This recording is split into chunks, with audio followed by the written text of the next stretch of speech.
اس سے پہلے پڑھا تھا اس سبق کا خلاصہ ایک بار ہم آپ کے سامنے پیش کر دیتے ہیں کہ کیا کیا باتیں ہم نے پڑھی تھی۔ تو پچھلے سبق میں ہم نے سب سے پہلے تو امام ترمذی کے حوالے سے پڑھا تھا، اس کو ریپیٹ کرنے کی ضرورت نہیں، ٹھیک ہے۔ اب یہاں پر جو ہم پڑھ رہے تھے وہ تھا ترمذی شریف کے نام کے بارے میں، کہ ترمذی شریف کی کتاب کے مختلف نام ہیں۔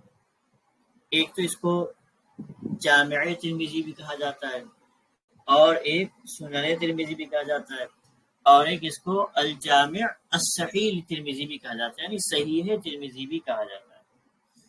تو یہ حدیثوں کی کتابوں کے مختلف نام ہوتے ہیں، ٹھیک ہے۔ کسی کو صحیح کہہ دیا جاتا ہے، جیسے صحیح بخاری، صحیح مسلم، ٹھیک ہے۔ تو صحیح بخاری اور صحیح مسلم، ان دونوں کتابوں کو صحیح نام اس لیے رکھا گیا ہے کیونکہ اس میں صحیح حدیثوں کا ہی کثرت کے ساتھ تذکرہ کیا گیا ہے، صحیح حدیثوں کو ہی بیان کیا گیا ہے، ٹھیک ہے۔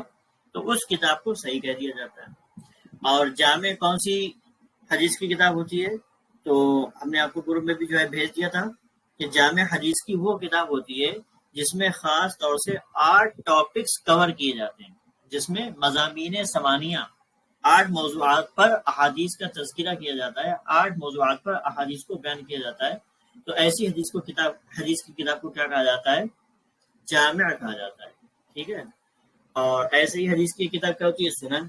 تو سنن کون سی حدیث کی کتاب ہوتی ہے؟ سنن حدیث کی وہ کتاب ہوتی ہے جو ابواب فقہ کی ترتیب پر ہوتی ہے، مسئلے مسائل کی ترتیب پر ہوتی ہے، کہ پہلے طہارت کا ذکر ہوگا، ٹھیک ہے، پھر نماز کا ذکر ہوگا، پھر روزے کا ذکر ہوگا، پھر زکوٰۃ کا ذکر ہوگا۔ تو پہلے طہارت سے متعلق حدیث آئیں گی، پھر نماز سے متعلق حدیث آئیں گی، پھر زکوٰۃ سے متعلق حدیث آئیں، ٹھیک ہے۔ تو ایسی حدیث کو کتاب کو کیا کہہ دیا جاتا ہے؟ ایسی حدیث کی کتاب کو کہہ دیا جاتا ہے سنن، ٹھیک ہے۔ تو امام ترمذی کی یہ جو کتاب ہے اس کو جامع بھی کہا جاتا ہے، جامع الترمذی۔ تو جامع کہنے کی وجہ کیا ہے؟ جامع کہنے کی وجہ یہ ہے کہ جامع حدیث کی وہ کتاب ہوتی ہے کہ جس میں 8 مضامین بیان کیے جاتے ہیں، 8 ٹاپکس کو کور کیا جاتا ہے۔ تو ترمذی شریف بھی ان 8 مضامین پر مشتمل کتاب ہے، اس لیے اس کو بھی جامع ترمذی بھی کہہ دیا جاتا ہے۔ پھر اس کو سنن کہنے کی وجہ کیا ہے؟ تو سنن کہنے کی بھی وجہ وہی ہے کہ یہ ابواب فقہ کی ترتیب پر ہے، مسئلے مسائل کی ترتیب پر ہے، کہ پہلے طہارت سے متعلق حدیث ہیں، پھر نماز سے متعلق ہیں، پھر روزے سے متعلق، تو اس لیے اس کو کیا ہے؟ سنن بھی کہہ دیا جاتا ہے۔ پھر اس کا تیسرا نام کیا تھا؟ الجامع الصحیح ترمذی۔ تو جامع کہنے کی تو بات ہمیں سمجھ میں آ رہی ہے، اب یہاں پر صحیح کیوں کہا گیا؟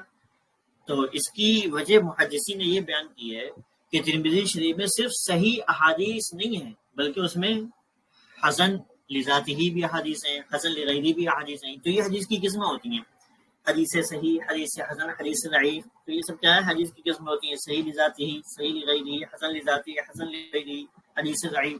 تو ترمذی شریف میں کیا ہے؟ صرف صحیح حدیث نہیں ہے، بلکہ اس کے علاوہ بھی حدیثوں کو بیان کیا گیا ہے، اس کے علاوہ بھی درجات کی حدیث ہیں۔ تو پھر اس کو صحیح کیوں کہا گیا ہے؟ تو فرمایا ہے محدثین نے کہ تغلیباً اس کو کیا ہے؟ صحیح بولتے ہیں، یعنی زیادہ تر اس میں کیا ہے؟ صحیح احادیث کا تذکرہ ہے دوسری احادیث کے مقابلے میں، اس لیے اس کو کیا کہہ دیا جاتا ہے؟ اس لیے اس کو صحیح بھی کہہ دیا جاتا ہے۔ اتنی بات کلیئر ہو گئی تھی؟ سمجھ میں آ گئی؟ اتنا سمجھ میں آ گیا تھا نا آپ لوگوں کو؟ ٹھیک ہے، سمجھ گئے تھے نا اتنا؟ اچھا، پھر دیکھیے ترمذی میں بھی جو ہے، ترمذی یہ جو نام ہے حدیث پاک کی کتاب کا ترمذی، تو ترمذی میں بھی کئی لغتیں ہیں، جیسے ہم اور آپ زیادہ تر پڑھتے ہیں ترمذی، تابع بھی زیر ہوتا ہے اور میم کے نیچے بھی زیر ہم اور آپ پڑھتے ہیں، لیکن اس کے علاوہ اس کو پڑھنے کے دوسرے طریقے بھی رائے ہیں، ٹھیک ہے۔ کہیں کہیں کیا ہوتا ہے؟ پیش بھی پڑھا جاتا ہے، ترمذی، سمجھ رہے؟ کہیں کہیں کیا پڑھتے ہیں؟ ترمذی بھی پڑھتے ہیں، اور کہیں کہیں کیا پڑھتے ہیں؟ کہیں پہ ترمذی بھی پڑھتے ہیں، اور کہیں کہیں ترمذی بھی پڑھتے ہیں۔ تو ہر علاقے کا اپنا اپنا رواج ہے پڑھنے کا، کہیں ترمذی پڑھا جاتا ہے، کہیں ترمذی پڑھا جاتا ہے، تو یہ اپنا اپنا الگ الگ رواج ہے اس کتاب کے نام کو پڑھنے کا، ٹھیک ہے۔ تو ہم لوگ زیادہ تر ترمذی پڑھتے ہیں، تا پہ بھی زیر اور میم کے نیچے بھی زیر، تو اس کو ترمذی ہم اور آپ بولتے ہیں۔ پھر آپ کے سامنے یہ ذکر کیا تھا کہ امام ترمذی جو ہے یہ کتاب شروع کر رہے ہیں ابواب الطہارہ سے، ٹھیک ہے. یہ یہاں پہ دیکھیے، یہ پڑھا تھا نا، ابو عیسیٰ محمد بن عیسیٰ بن ثورہ بن موسیٰ الترمذی الحافظ قال ابواب الطہارۃ عن رسول اللہ صلی اللہ تعالی وسلم. تو امام ترمذی رحمہ اللہ تعالی علیہ ابواب الطہارہ عن رسول اللہ صلی اللہ تعالی علیہ وسلم اس سے جو ہے کتاب کا آغاز کر رہے ہیں. اچھا، اس سے پہلے ایک چیز اور ہم نے آپ کو بتائی تھی، وہ بھی ہم اب ریپیٹ کر دیتے ہیں. اس سے پہلے ہم نے آپ کو یہ بتایا تھا کہ حدیث کو بیان کرنے کے دو طریقے ہوتے ہیں. کبھی محدثین اخبرانہ کہہ کر کے حدیث کو بیان کرتے ہیں، اور کبھی محدثین کیا کہہ کر کے حدثنا کہہ کر کے بھی حدیث پاک کو بیان کرتے ہیں. جیسے یہاں پر اخبرانہ آ رہا ہے اور نیچے یہاں پر آ جائیے تو امام ترمذی کیا فرما رہے ہیں، حدثنا قتیبۃ بن سعید. ٹھیک ہے، تو حدثنا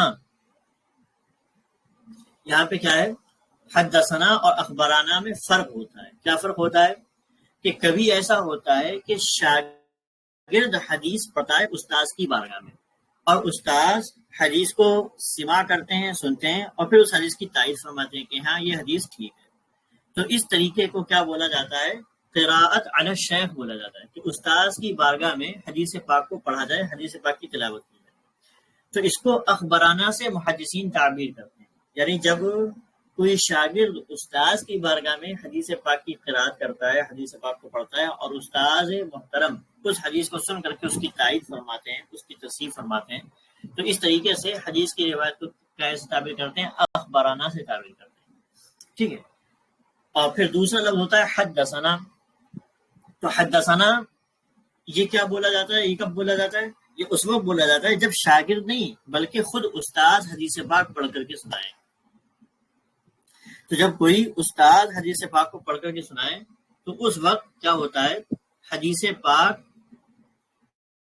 جب استاد پڑھ کے، آواز نہیں جا رہی ہے، آواز نہیں آ رہی ہے میرے پاس، کیا میری آواز جا رہی ہے کلیئر؟ ذرا بتائیے، یا پھر ہم دوبارہ سے جوائن کریں. آ رہی ہے حضرت. اچھا، ایسا جو ایڈمن ہے وہ ذرا ایسا کر دیجئے کہ جن کو آواز نہیں آ جا رہی ہے ان کو الاؤ ٹو اسپیک کر دیجئے، تو ہو سکتا ہے کہ شاید اس کی وجہ سے آواز نہ جا رہی ہے.